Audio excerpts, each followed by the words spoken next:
विद्यार्थी मित्रांनो, आपल्याला सत्र 4 मध्ये आधुनिक मराठी कविता या पुस्तकात 8 कवींचा अभ्यास करायचा आहे। त्यापैकी आपण 4 कवींची परिचयात्मक माहिती जी आहे ती जाणून घेतली। त्यामध्ये केशवसुत बाळ सीताराम मर्ढेकर, त्यानंतर विठ्ठल भिकाजी वाघ आणि नारायण गंगाधर सुर्वे यांची आपण परिचयात्मक माहिती जाणून घेतली। आता पुढे भुजंग मेश्राम ह्यांच्या आपल्याला कविता अभ्यासाला आहे। त्यापैकी भुजंग मेश्राम यांचा जो कार्यकाळ आहे तो 1958 मध्ये त्यांचा जन्म झाला आणि 2007 मध्ये त्यांचा मृत्यू झाला। भुजंग मेश्राम यांचा जन्म 9 ऑक्टोबर 1958 रोजी झाला। तो किनवटच्या जिल्हा नांदेड मधील किनवट या ठिकाणी अरण्य क्षेत्रातील तुळशी म्हणजे मलकागुडा हे जे छोटंसं गाव आहे खेड, त्या गावात त्यांचा जन्म झाला। या खेड्यातच त्यांचे बालपण आणि प्राथमिक शिक्षण झाले। किनवटची आश्रमशाळा, नांदेडचे यशवंत महाविद्यालय आणि मुंबईचे सिद्धार्थ महाविद्यालय इथे त्यांचे नंतरचे शिक्षण झाले। BA आणि 2 पदविका मिळवून ते महाराष्ट्र शासनाच्या सेवेत राजपत्रित अधिकारी झाले। कविता हे त्यांच्या लेखनाचे विशेष क्षेत्र होते। शिवाय त्यांनी काही संशोधनात्मक लेखही लिहिलेले आहेत। उल गुलान हा त्यांचा कविता संग्रह 1990 साली प्रकाशित झाला होता। या संग्रहाला अस्मितादर्श पुरस्कार व नाशिकचा पहिला विशाखा पुरस्कारही प्राप्त झाला होता। या संग्रहाला अस्मितादर्श पुरस्कार व नाशिकचा पहिला विशाखा पुरस्कार प्राप्त झाला। यवतमाळ येथे संपन्न झालेल्या 6व्या आदिवासी साहित्य संमेलनाचे अध्यक्षपदही त्यांनी भूषविले होते। गोंडी ही त्यांची मातृभाषा। गोंडीशिवाय त्यांनी बंजारी, परधानी, वारली, बाणेरी, वऱ्हाडी इत्यादी बोलीभाषांमधूनही कविता लिहिलेल्या आहेत। तरी पण प्रमाण मराठी भाषा हेच त्यांच्या कवितेचे माध्यम होते। त्यामुळे मराठी कवितेच्या बहुमुखी प्रवाहात आदिवासी कवितेला स्वतंत्र अस्तित्व निर्माण करून देण्याचे कार्य त्यांच्या कवितेने केले आहे। आदिम अभुज माडिया गोंड आणि त्यांचे सामाजिक, सांस्कृतिक, भाषिक जीवन हा भुजंग मेश्राम यांच्या आस्थेचा विषय होता। तो त्यांनी आपल्या कवितांमधून निष्ठेने हाताळलेला आहे। त्यांच्या 5 कविता आपल्याला अभ्यासाला आहेत। यानंतर आपल्याला दया पवार उर्फ दगडू मारुती पवार यांच्या कविता अभ्यासाला आहेत। 1935 मध्ये त्यांचा जन्म झाला आणि 1996 मध्ये त्यांचे निर्वाण झाले।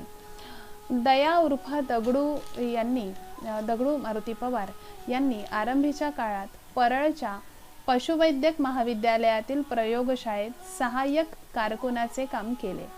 नंतर निवृत्तीपर्यंत पश्चिम रेल्वेच्या कार्यालयात ऑडिटर म्हणून त्यांनी नोकरी केली। माणसातल्या पशुत्वाचे आणि माणुसकीचे जे दर्शन त्यांना घडले त्यातूनच ते लेखन करू लागले।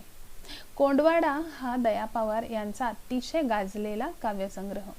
तो असा तर प्रसिद्ध आहेच, त्याला महाराष्ट्र शासनाचे प्रथम प्रकाशन पारितोषिकही मिळालेले आहे। बलुत हे त्यांचे आत्मकथनपर पुस्तक सर्वत्र गाजले आहे। याखेरीज वेटाळ, चावडी, बलुत, एक वादळ, कल्लप्पा, यशवंत ढाले यांची डायरी ही त्यांची प्रकाशित ग्रंथसंपदा आहे। फोर्ड फाउंडेशनची शिष्यवृत्ती त्यांना मिळाली होती। 1990 साली भारत सरकारने त्यांना पद्मश्री पदवीने सन्मानित केले होते।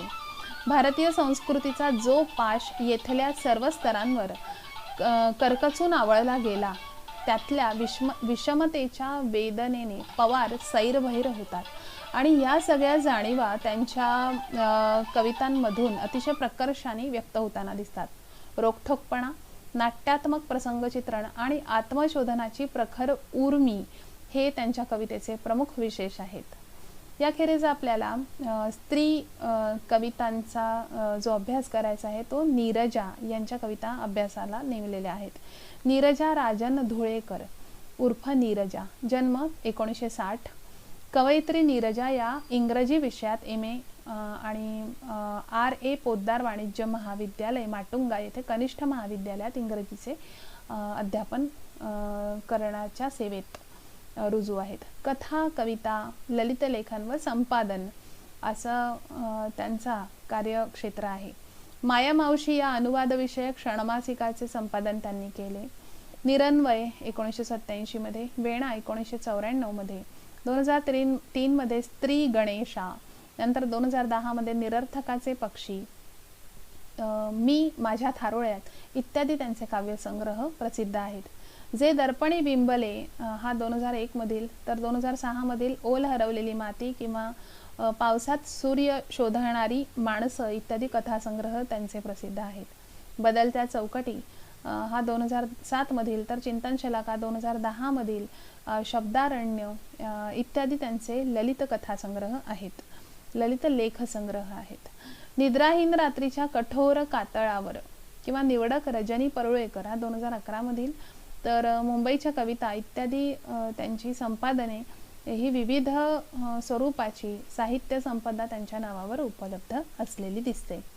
नीरजा यांच्या साहित्य साधनेबद्दल त्यांना महाराष्ट्र साहित्य परिषद पुणे यांचे कविवर्य ह स गोखले पारितोषिक, तर महाराष्ट्र राज्य शासनाचा विशेष म्हणजे इंदिरा संत पुरस्कार, महाराष्ट्र राज्य साहित्य संस्कृती मंडळाचा यशवंतराव चव्हाण पुरस्कार, भैरू रतन दमाणी पुरस्कार, त्यानंतर कैलासवासी संजीवनी खोजे पुरस्कार इत्यादी अनेक पुरस्कार व पारितोषिके त्यांना प्राप्त आहेत. स्त्रीवादाच्या नानाविध छटा त्यांच्या कवितांमधून प्रकर्षाने जाणवतात. आणि आपल्याला सगळ्यात शेवटचे 8वे जे कवी अभ्यासाला आहेत ते म्हणजे हेमंत देवटे. हेमंत देवटे यांचा जन्म 1967 रोजी झाला. हेमंत देवटे हे आंतरराष्ट्रीय ख्यातीचे कवी मानले जातात. गेली 30 वर्षे किंवा त्यापेक्षा जास्त ते जाहिरात क्षेत्रात त्यांनी नोकरी केली. त्यांचे सध्याचे वास्तव्य मुंबई येथे आहे आणि 34 पर्यंतच्या कविता, नंतर थांबताच येत नाही, या रूममध्ये आलं की लाईफ सुरू होतं, अशी त्यांच्या कविता संग्रहांची नाव आहेत बघा. आणि निवडक कवितांचा रिलोडेड असे 4 काव्यसंग्रह त्यांचे प्रसिद्ध आहेत. लेस मरेची कविता, त्यानंतर झिंगोनिया झिंगानेच्या कविता हे अन्य कवींच्या कवितांचे संग्रह त्यांचे प्रसिद्ध आहेत. त्यांच्या कवितांच्या अनुवादाची 4 पुस्तके प्रकाशित आहेत. त्याचबरोबर स्पॅनिश, जर्मन, अरेबिक, आयरिश आणि इस्टोनियन या भाषांमध्ये त्यांच्या कविता अनुवादित झालेल्या आहेत. प्रत्येकी एक पुस्तक त्यांचे प्रसिद्ध आहे. याचबरोबर अनेक भारतीय आणि आंतरराष्ट्रीय भाषांमध्ये त्यांच्या कवितांचा अनुवाद प्रसिद्ध आहे. हे त्यांच्या वाङ्मयाचं विशेष लक्षण. अभिधा आणि अभिधानंतर या नियतकालिकांच्या माध्यमातून 90 नंतरच्या कवितेसाठी व्यासपीठ त्यांनी निर्माण केले. अभिधानंतर तसेच पोएट्रीवाला या प्रकाशनाच्या वतीने मराठी, इंग्रजी, भारतीय तसेच आंतरराष्ट्रीय कविता संग्रहांचे इंग्रजी अनुवाद प्रसिद्ध करण्याचे त्यांचे कार्य गेली 18 वर्षांपेक्षा जास्त काळ सुरू आहे. भारतासह युरोप, आशिया, दक्षिण अमेरिकामधील अग्रगण्य पोएट्री आणि लिटरेचर फेस्टिवल कविता वाचन आणि मराठी भारतीय कविता साहित्यावर त्यांनी आपले विचार आजतागायत मांडले आहेत. भारतीय भाषा परिषद, कोलकाता पहिला दैनिक लोकमत कविता पुरस्कार, महाराष्ट्र फाउंडेशन नियतकालिक पुरस्कार, YB चव्हाण प्रतिष्ठान, जालनाचा 3 वर्षातील महत्त्वाचा कविता संग्रह किंवा थांबताच येत नाही पुरस्कार असे विविध पुरस्कार त्यांना प्राप्त झालेत. अनेक मराठी आणि इंग्रजी अँथॉलॉजीमध्ये कवितांचा समावेश, मुंबई विद्यापीठासह अनेक विद्यापीठांच्या अभ्यासक्रमांमध्ये त्यांच्या कवितांचा समावेश करण्यात आला आहे. असे अत्यंत ख्यातनाम कवी आपल्याला या काव्यसंग्रहामध्ये अभ्यासाला आहेत. त्या प्रवाहांच्या अगदी प्रतिकात्मक कविता ज्यांच्या कवितेमधून सापडतील असे हे 8 कवी गोंडवाना विद्यापीठाच्या मराठी साहित्य BA भाग 2च्या अभ्यासक्रमाला नेमलेले आहेत. आणि या परिचयाच्या आधारावरच आपल्याला त्या कवींच्या काव्यवृत्तीचा आणि त्यांच्या एकंदर आशयाचा अभ्यास करणं सोपं जाऊ शकतं.